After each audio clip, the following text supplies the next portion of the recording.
Assalamualaikum warahmatullahi wabarakatuh. Saya Alda Intan Furqoni, NPM 2003-2010-133, akan mempresentasikan hasil skripsi saya yang berjudul Analisis Pengendalian Kualitas Air Distribusi dengan metode Quality Control Circle dan FMEA di Perumdam X dengan dosen pembimbing skripsi Bu Eni Aryani.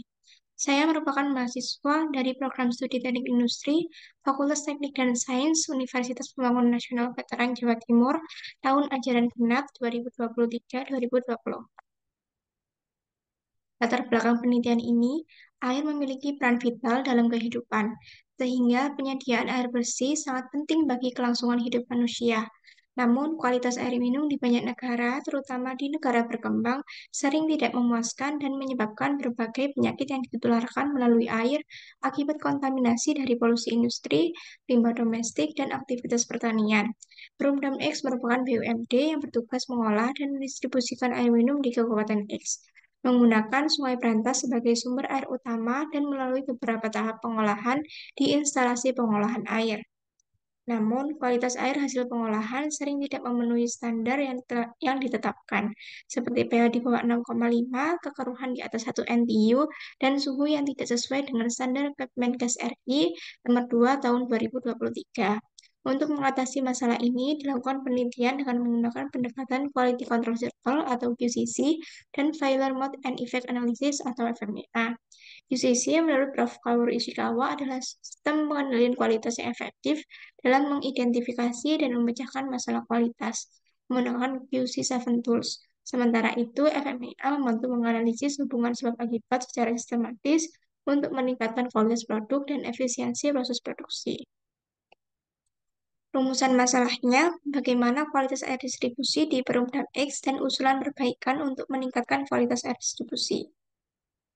Batasan masalahnya, satu, studi kasus yang digunakan dalam penelitian ini adalah tentang kualitas air distribusi di instalasi pengolahan air atau IPA di Perumdam X. Dua, data yang diambil pada bulan September 2023 sampai bulan April 2020. Asumsi 1. Proses pengolahan air berjalan lancar. 2. Semua karyawan atau operator memiliki kemampuan dan keterampilan yang sama. 3. Dalam penelitian ini tidak melibatkan biaya produksi, biaya kerugian, dan biaya material. 4. Standar kualitas pH, kekeruhan, dan suhu yang digunakan dalam penelitian ini tidak mengalami perubahan. 5. Permasalahan ketidaksesuaian pH, kekeruhan, dan suhu dengan standar yang telah ditentukan berasal dari masalah internal perusahaan. Tujuan yang pertama, mengetahui kualitas air distribusi di Perumdam X. Kedua, memberikan usulan perbaikan untuk meningkatkan kualitas air distribusi. Tempat dan waktu penelitian, lokasi penelitian di instalasi pengolahan air atau IPA Perumdam X. Waktunya mulai bulan Februari 2024 sampai data yang dibutuhkan terpenuhi. Variabel penelitian ini untuk variabel terikatnya, kualitas air distribusi di Perumdam X. Variabel bebasnya, 1. Data sampel kualitas air distribusi, 2. Data total sampel kualitas air distribusi dan jumlah sampel yang tidak sesuai standar dari bulan September 2023 sampai bulan April 2024, 3. Jenis mutu air yaitu pH, kekeruhan, dan suhu.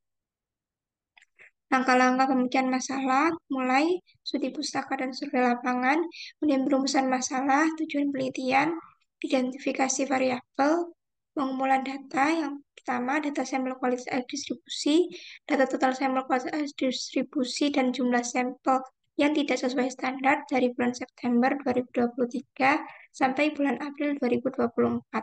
3. Jenis mutu air yaitu pH, kekeruhan, dan suhu.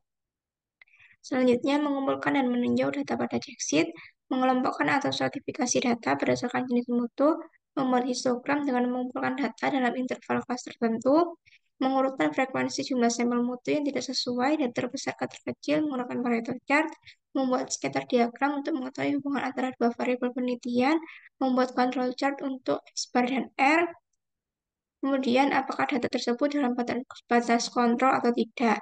Jika iya, maka menguji sesuai standar Kemenkes RI nomor 2 tahun 2023 tentang peraturan pelaksanaan peraturan pemerintah. Jika tidak, maka membuat diagram sebab akibat untuk mengetahui penyebab mutu yang tidak sesuai standar. Setelah menguji sesuai standar Kemenkes RI nomor 2 tahun 2023, data tersebut diidentifikasi apakah dalam ambang batas atau tidak. Jika iya, maka lanjut ke hasil dan pembahasan. Jika tidak, maka membuat diagram sebab akibat untuk mengetahui penyebab mutu yang tidak sesuai standar. Selanjutnya, dilakukan usulan perbaikan analisis dari metode failure mode and effect analysis, kemudian hasil dan pembahasan, kesimpulan dan saran, selesai. Selanjutnya, pengumpulan data. Yang pertama, data sampel kualitas air distribusi. Pada tabel berikut merupakan data sampel uji pH pada bulan September 2023, mulai tanggal 1 sampai tanggal 30. Berikutnya, data sampel uji kekeruhan pada bulan September 2023 dari tanggal 1 sampai tanggal 30. Berikut ini merupakan tabel data sampel uji suhu pada bulan September 2023 mulai tanggal 1 sampai tanggal 30. Yang kedua, data total sampel kualitas air distribusi dan jumlah sampel kualitas air distribusi yang tidak sesuai standar. Pada bulan berikut ini ditunjukkan total sampel kualitas air distribusi dan jumlah sampel kualitas air distribusi yang tidak sesuai standar mulai bulan September 2023 sampai April 2024. Yang ketiga, data jenis mutu air. Pada tabel berikut merupakan data jenis mutu air distribusi yang tidak sesuai standar mulai bulan September 2023 sampai April 2024. Selanjutnya, proses pengolahan data menggunakan metode quality control circle.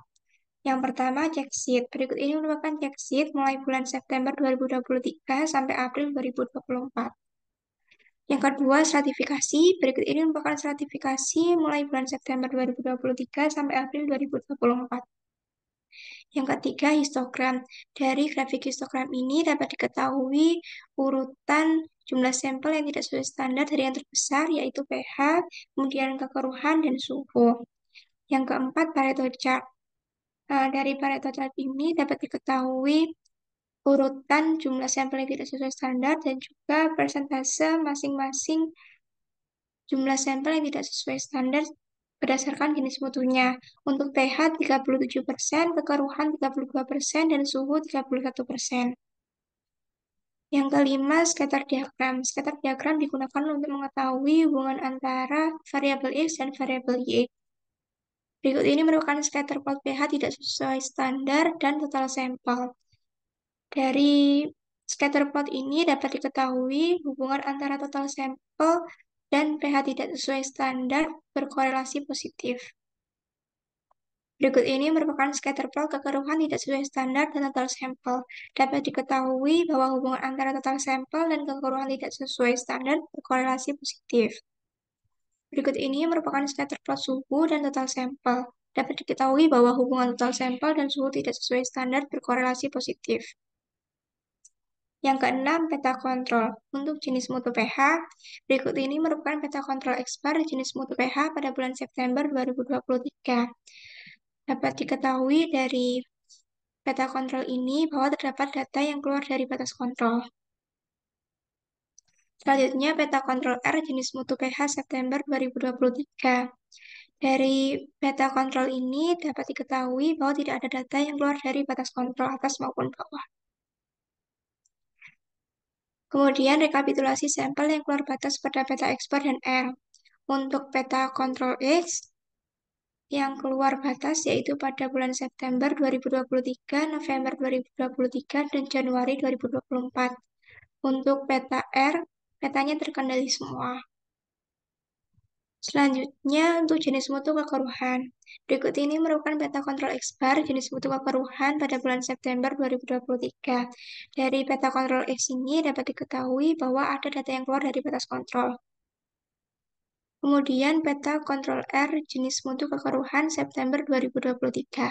Dari peta ini dapat diketahui bahwa ada data yang keluar dari batas kontrol. Selanjutnya, rekapitulasi sampel yang keluar batas pada peta X-bar dan R pada jenis mutu kekeruhan. Untuk yang keluar batas pada peta X-bar, yaitu pada bulan September, Oktober, November 2023, dan Januari, Februari, Maret 2024. Untuk peta R yang keluar dari batas kontrol, yaitu dari bulan September 2023 hingga Maret 2024. Selanjutnya, jenis mutu suhu. Berikut ini merupakan peta kontrol X-bar jenis mutu suhu pada bulan September 2023.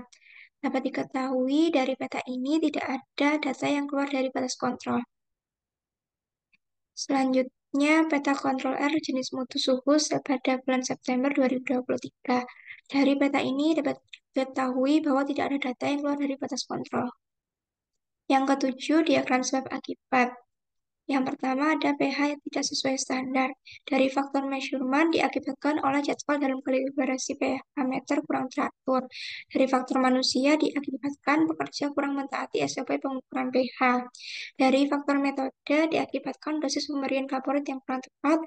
Dari faktor mesin diakibatkan mesin pompa kaporit tidak berfungsi secara sempurna. Kemudian, kekeruhan yang tidak sesuai standar. Pada faktor measurement diakibatkan jadwal dalam kalibrasi alat turbidimeter kurang teratur.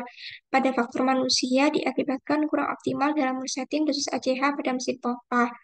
Dari faktor metode diakibatkan tidak ada SOP berapa kali dosis koagulan harus disetting dalam satu hari. Dari faktor mesin diakibatkan tube settler yang retak dan propel pada bak sedimentasi. Selanjutnya analisis FMEA. Yang pertama, perhitungan RPN. Dengan method of failure, pH tidak sesuai standar. Efek of failure-nya, pH yang tidak sesuai standar dapat menyebabkan iritasi pada kulit atau mata. Diberikan nilai severity 6, karena pH tidak sesuai standar merupakan keadaan air, di mana nilai pH di bawah 6,5 atau di atas 8,5, sehingga perlu dilakukan produksi ulang dengan menambahkan bahan kimia kaporit. Oleh karena itu, diberi nilai severity 6. Kemudian, untuk cause of failure, jadwal dalam kalibrasi pH meter kurang teratur, diberikan nilai occurrence 7.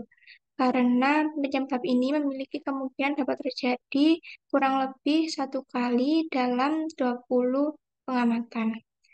Kemudian untuk cause of failure, pekerja yang kurang mentaati SOP pengukuran pH diberikan nilai 5 karena penyebab ini memiliki kemungkinan kurang lebih satu kali dalam 400 pengamatan.